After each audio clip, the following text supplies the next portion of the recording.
Hello नमस्कार दोस्तों, स्वागत है आप सबका इस स्टडी चैनल में। आज हम लोग पढ़ेंगे विज्ञान की विषय वस्तु और उसके क्षेत्र। तो सबसे पहले पढ़ेंगे हम लोग विज्ञान के विषय वस्तु के बारे में, फिर उसके बाद देखेंगे विज्ञान विषय का जो क्षेत्र है यानी स्कोप क्या क्या है। तो चलिए शुरू करते हैं।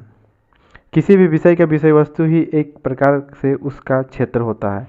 यहाँ विज्ञान की विषय वस्तु क्या है, इसकी प्रकृति के आधार पर समझने का प्रयास करेंगे, जिसके महत्वपूर्ण बिंदु निम्न हो सकते हैं। विशेष रूप से विज्ञान की विषय वस्तु का मूल आधार भाषा, रूप एवं व्यवहार की एक विशिष्टता है, जिसे हम निम्न प्रकार से समझते हैं। विज्ञान अपने आप में वैज्ञानिक पद है, वैज्ञानिक नियम एवं संकेत, चिन्ह एवं निष्कर्षों का योग है, जो इसकी भाषा भी है। दूसरा है विज्ञान के ज्ञान का आधार ज्ञानेंद्रियां हैं। तीसरा है विज्ञान सुव्यवस्थित, प्रमाणित, वास्तविक एवं क्रमबद्ध ज्ञान है। चौथा है विज्ञान चिंतन, तर्क एवं परीक्षणीय आधार पर प्राप्त ज्ञान की विषय वस्तु का भंडार है। पांचवा है विज्ञान केवल संज्ञा नहीं बल्कि कार्य, काम, क्रिया का रूप है। अब देखते हैं प्रारंभिक शिक्षा या फिर उच्च प्राथमिक स्तर तक की शिक्षा के लिए विज्ञान की विषय वस्तु में मूल रूप से दैनिक जीवन विज्ञान की विषय वस्तु को सम्मिलित करते हैं। हम लोग प्रारंभिक शिक्षा और उच्च प्राथमिक स्तर तक के जो बालक होते हैं उसके लिए जो हम लोग विज्ञान के विषय जो होता है उसमें जो विषय वस्तु रखते हैं वो रहता है दैनिक जीवन पर आधारित, यानी दैनिक जीवन विज्ञान उसको हम लोग कह सकते हैं। पहला देखते हैं भौतिक विज्ञान।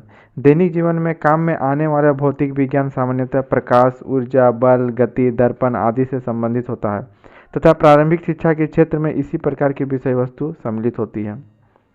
दूसरा है रसायन विज्ञान। प्रारंभिक स्तर की कक्षाओं में बालकों को रसायन विज्ञान से संबंधित बहुत सी सामान्य प्रकार की विषय वस्तु से परिचित या परिचय कराया जाता है, जैसे अम्ल, क्षार, भोजन के तत्व या कार्बन आदि। तीसरा है जीव विज्ञान। जीव विज्ञान में हम लोग क्या पढ़ते हैं, बालक में सजीव की विशेषता, जीवन चक्र, शरीर, अंग, ज्ञानेंद्रियां, तंत्र, परिस्थिति, समझ आदि से संबंधित विषय वस्तु को सम्मिलित किया जाता है।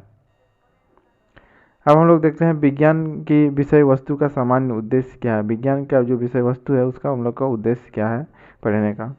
पहला है बालकों में प्रारंभ से ही वैज्ञानिक दृष्टिकोण पैदा करना जो होता है वो पहला उद्देश्य है।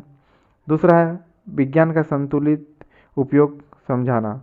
विज्ञान का क्या क्या उपयोग हो सकता है इसके बारे में समझाना जो है इसका उद्देश्य है। तीसरा है किसी भी विषय वस्तु के उपयोग की सार्थकता को स्पष्ट करना, यानी कोई भी विषय वस्तु है विज्ञान में जो चीज़ हम पढ़ेंगे उसमें हम लोग कोई भी वस्तु को कैसे हम लोग सही तरह से उपयोग करेंगे इसके बारे में बताया जाता है। चौथा है पर्यावरण की सुरक्षा के लिए बालक को तैयार करना। पर्यावरण को कैसे सुरक्षित रखते हैं इसके विषय में भी हम लोग विज्ञान में हम लोग बच्चों लोग को बताते हैं। पांचवा है विज्ञान के विकास में योगदान प्रदान करना।